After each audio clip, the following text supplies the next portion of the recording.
Good morning. Good Morning. morning.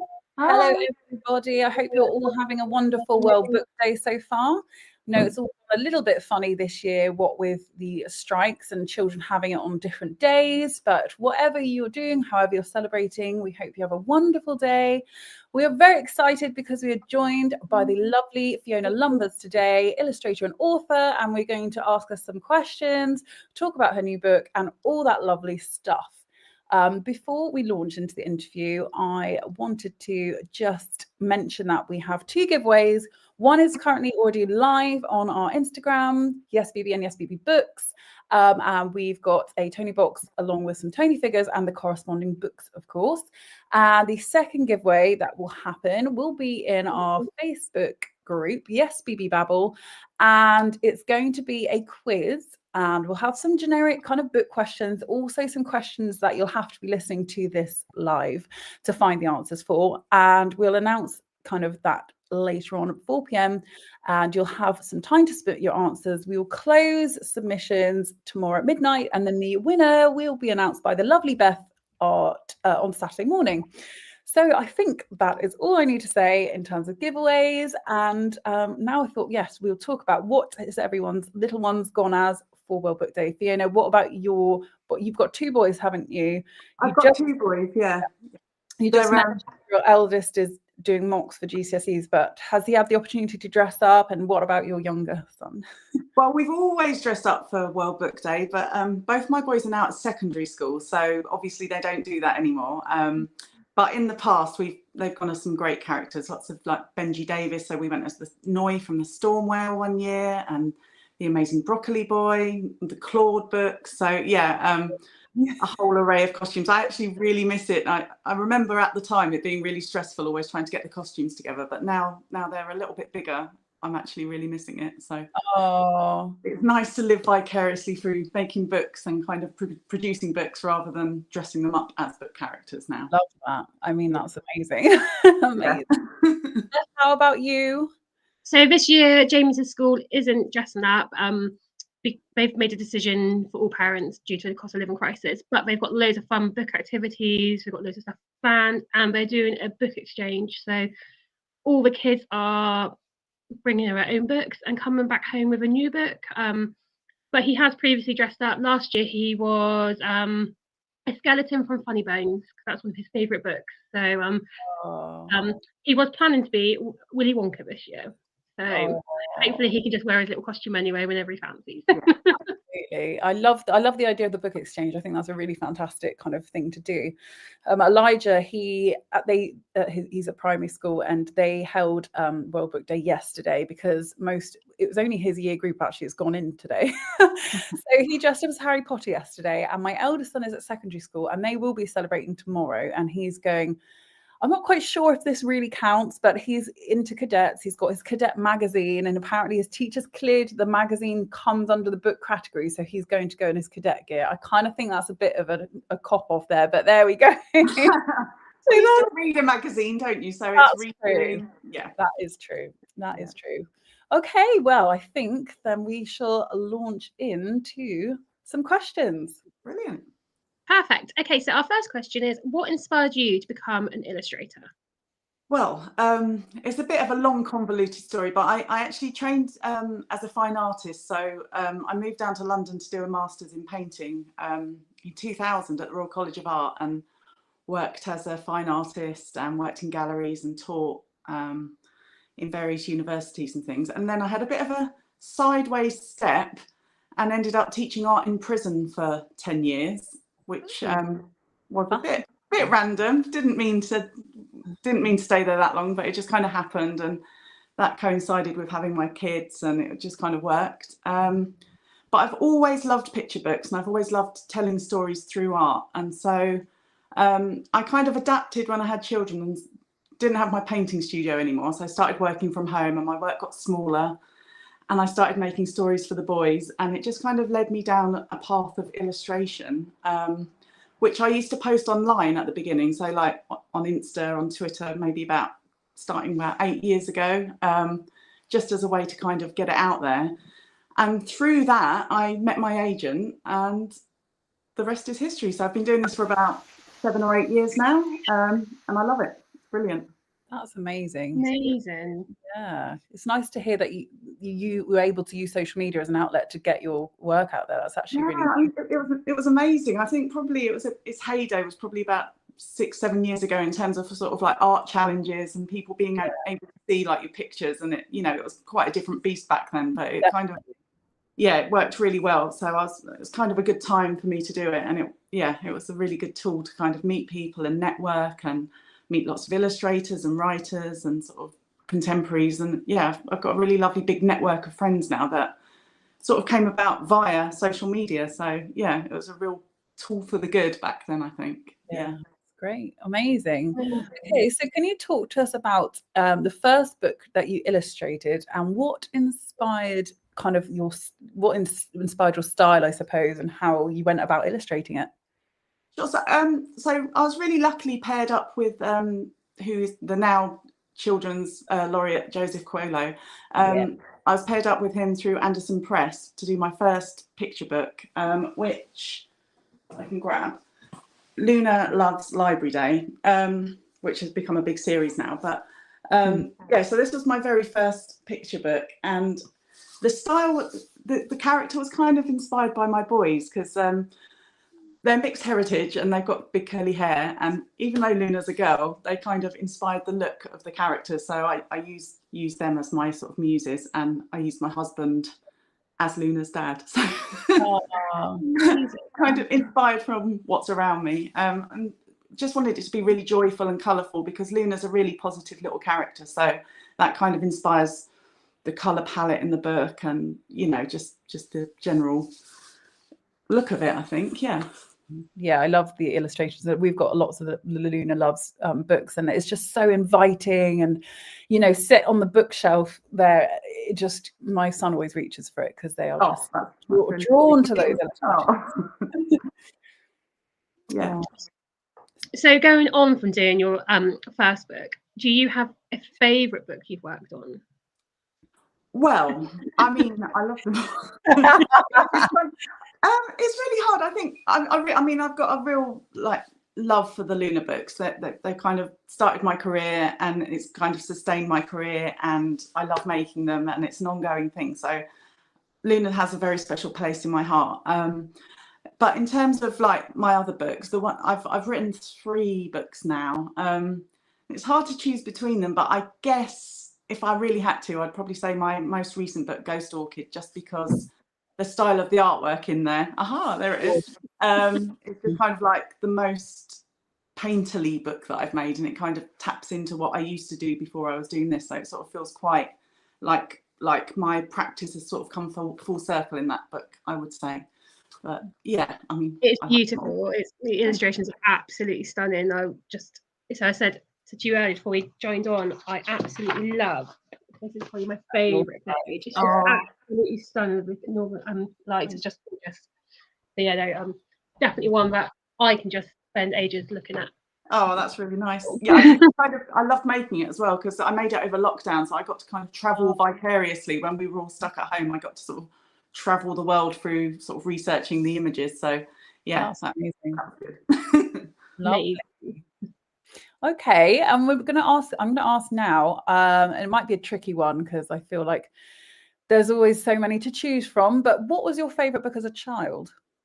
Oh, well, actually, that's not that tricky. There's one standout book. So I used to go to the library a lot when I was a little girl, and in my local village. And there was one book that I used to borrow all the time, and I borrowed it so much that in the end, the library actually ended up giving me a copy of it and replacing it. And that was the Madeline book by Ludwig Bemelmans. There's a whole series of Madeline books, but it was the first one where her appendix bursts, and she's oh my goodness, I just loved it. I used to get so carried away, sort of like imagining living in an orphanage in Paris. I wanted to be an orphan, and I wanted to be raised by nuns, and so that was my absolute favourite. But I just think books in general from my childhood, I really love that sort of style of illustration as well. So I often refer back to sort of books from the 80s, and amazing. How about you? Have you got a favourite? Oh, do you know what? I don't know. Gosh, There are so many to choose from. Yeah, it's really difficult, isn't it? Like, I think it might be a bit controversial now because I know it's a bit of a hot topic, but I mean the Harry Potter series, I think also because my stepdad read them to me and it's just memories as well as the book. I'm just obsessed. So yeah. I feel like that's absolutely fine. yeah. Yeah. It's very similar to me. Harry Potter's my safe. It's what I call my safe space. I go back to Harry Potter very often because I go into the world of Harry Potter and it's Hogwarts, and it just makes me feel safe and at home. But I have read those books. I can't even tell you how many times I've read them because I love them. They're just the most. It's amazing how books can sort of provide that much comfort, isn't it? And just sort of like be that thing for you that, you know, when you want to escape, that you can just refer back to them. Yeah. But I also have a very soft spot for Roald Dahl as well. Yeah. So, and my little boy has now got that love. So we are been enjoying those an awful lot this last year. Hence the Wonka costume. Oh, look, we've just had a comment here just from someone viewing. We don't have a name, but she's just said, I've never read or seen Harry Potter. Oh my gosh. Wow. Harry Potter is my childhood here from Karen. I agree with you there. Lots of Harry Potter fans, but I cannot believe that you've never read or seen a Harry Potter, whoever left that comment. I'm very disappointed. No, I'm joking. Oh gosh. Okay. Yeah, so that's the next question. 2 seconds, let me just pick the right one. It is. Can you tell us about the first book you wrote and what inspired it? So the first book I wrote was, if I spin around, this one, Clem and Crab. And it's about a little girl, and she goes to the beach regularly and cleans up the beach, picks up all the litter that's been left behind, and she befriends a crab, and they have this kind of adventure together. And she takes him into school for show and tell, and eventually she has to return him to the beach. And the whole story is about how she inspires her classmates to help her clean the beach, and how lots of small actions added together can make a big difference. And it was inspired by watching the Blue Planet programs with David Attenborough with my children when they were younger, and learning about the problem of plastic pollution and plastic in the ocean. And just something he said about, like, if everybody does a small thing, it can make a big difference. And it really resonated. So that kind of inspired the initial story. And the book is set, I don't know if you probably can't see this, but it's kind of set on a British beach down in Devon that we used to visit when I was little. Yeah, and so it's just really about that. It's quite a nice sort of like gentle story about just sort of encouraging children to sort of get involved in environmental practice, and also an adventure about a little crab that accidentally ends up in her trouser pocket. So yeah.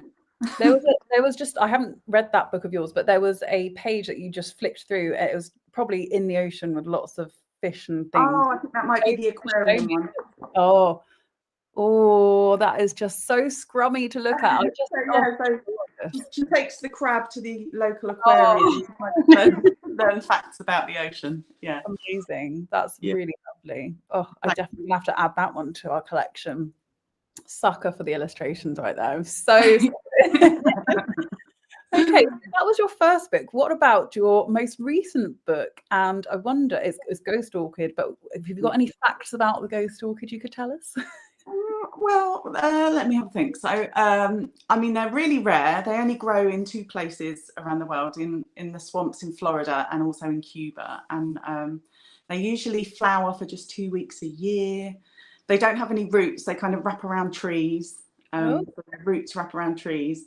They smell like apples. That's another fact. I'm just trying to think what else. And generally their locations are kept secret because they're so rare, to kind of protect them and sort of like encourage environmentalism. So that's amazing.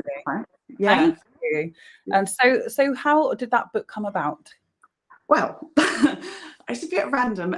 It's kind of like a combination. So it's about this ghost orchid, but it was also inspired by my children.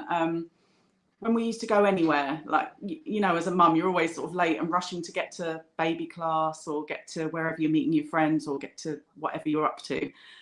And my boys always used to want to stop, and oh, look, mummy, there's a flower growing through a crack, or oh, look up there, and you know, so, and you're always like, yeah, okay, come on. Yeah.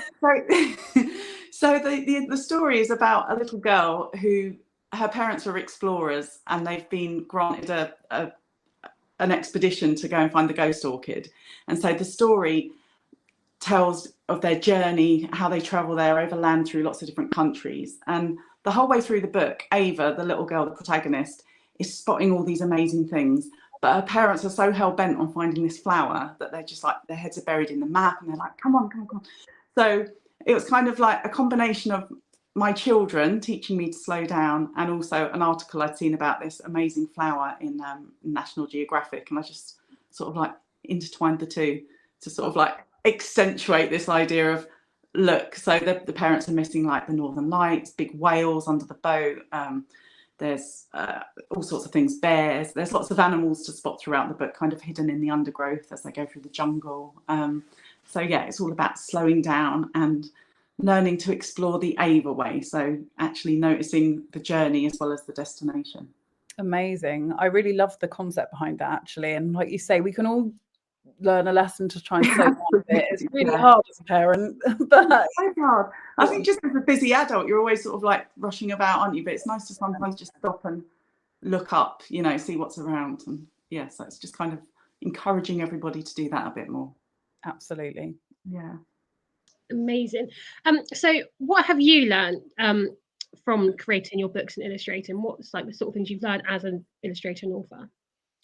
I think I'm constantly learning. So and as now that I make books and I go into schools to visit, and I do sort of like book festivals and stuff, you get to meet your audience, and so you learn what they really like. And I think just sort of like trying to see things through the eyes of the child is a really good way of sort of like approaching making your books. So that's probably what I've learned the most, to actually listen to what they want to see, and also just to make books really inclusive, so that everybody can see themselves in a book, so that everybody can relate to the characters. Yeah, lots of things. I just think, and also I've learned to kind of perform a bit, because prior to this I didn't, you know, obviously I didn't do anything like that. Now I'm often found on a stage with Joe reenacting books and being silly, and just sort of like finding your inner child, I guess. And it's a really great part of the job, actually.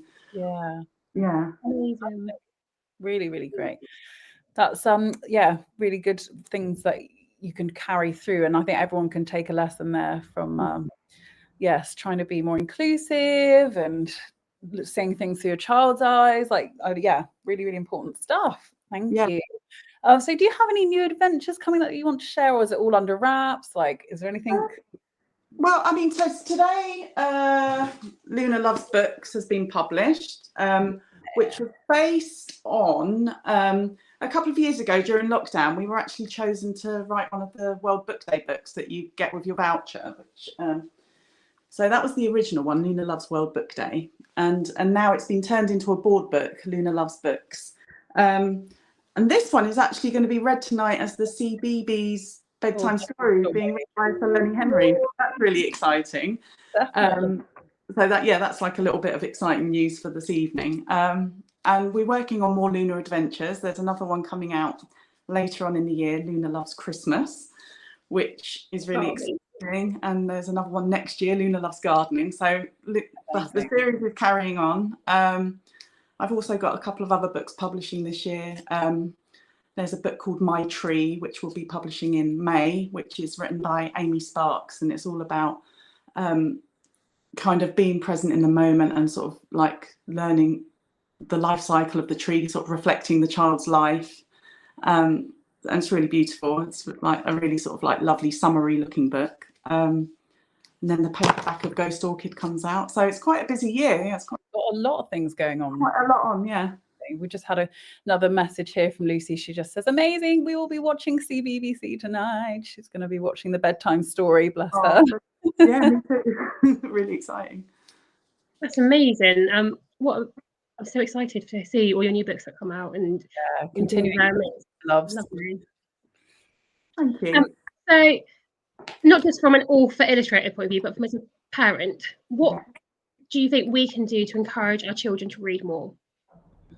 I just think let them lead you. I think visit bookshops, visit libraries, be engaged, sort of find out what their interests are and find books, because there's so many books now and they're just being published so regularly. Kind of find books that reflect their interests. If they like funny books, there's loads of funny books, or if they like football, there's loads of great stories about football, so there's something for everyone. I think, there's a real upsurge in children reading graphic novels, which are amazing. And it's such a great pathway into sort of like leading from picture books into sort of older readers. So I just think, encourage your children to see what's out there, go to bookshops, visit the library, because libraries are amazing. They're constantly getting new books and they're just a lovely space to be in. It's sort of like a real community hub. So yeah, that would be my advice. Yeah. And let them read what they want to read. Don't try and steer their reading. Don't try and always push them onto something else, because reading is reading. And I think if you're engaged in stories, that ultimately always leads on to other books. So yeah. Amazing tips. Amazing. And just to feed off of that, because I think that book, when you go into a bookshop or a library, like it can be so overwhelming because there's such a vast selection. But I have to say, like, little plug for us, but Beth and also Charlotte are really avid readers, really on the pulse with books. And you can always drop customer care a message or head to Yes BB Babble and drop us a line, because they will be so happy to answer your book queries, give you suggestions, recommendations, because there's something for everyone out there. Fantastic. Yeah, that's great. It's great to have people recommend books to you as well. I think that's a really, really great service to offer. Yeah. My partner calls my house a library because we have so many books now. So I'm like, it's fine. I keep getting more. So but I love being able to recommend any books. So anybody, any questions, please do pop us a message. Brilliant. Oh, we've just had another comment here. My daughter loves books. She's just applied to work for the school library at her break. That is so that's amazing. Really positive stuff. Amazing. Yeah. Okay, well, we're down to our last question now. Thank you for your time. But I suppose the last thing I'd ask is there anything encouraging that you can say to the younger generation about becoming an illustrator and an author? Or like, is there anything that they could do, or it's like anything that they should be thinking of, or like how to get into it? Like anything you can think of.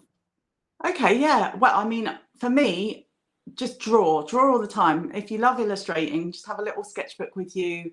When you're out and about, you might spot something that just sort of like really interests you. So do a little sketch, sort of keep practicing, find your style, just take your time with it. There's loads of great stuff on the internet, sort of like and I think the BBC today have just actually announced that they're bringing back the 500 words competition, which is really exciting. So they could get involved in that. That's like a really nice pathway into writing short stories. Joseph, who's written the Luna books, because he's the laureate at the moment, every week he's releasing poetry prompts on the Book Trust website, which teach you how to write poetry, how to think about story building. Loads of great tips on there, loads of great tips on the World Book Day website. So I just think, just have a notebook, write things down, write stories, keep drawing, and just sort of, it will lead you in the pathway that you want, you'll end up going into, I think, eventually. Amazing. Yeah, thank you for those recommendations there. Lots of good sites to check out and things to participate in to keep your finger on the pulse. That's amazing. Well, thank you very, very much for your time today. It's been an absolute pleasure talking to you, and I've absolutely loved looking at your new books and looking at all the beautiful illustrations. Thank you for all your useful tips that you shared today. Well, thanks for having me. It's really lovely to chat. Love chatting about books. So yeah, just out there and read and enjoy books. Yeah. Amazing. Thank you ever so much. Really appreciate your time. Yeah, please come back soon. And thank you everyone for watching. Thank you. Everyone enjoy the rest of your World Book Day 2023.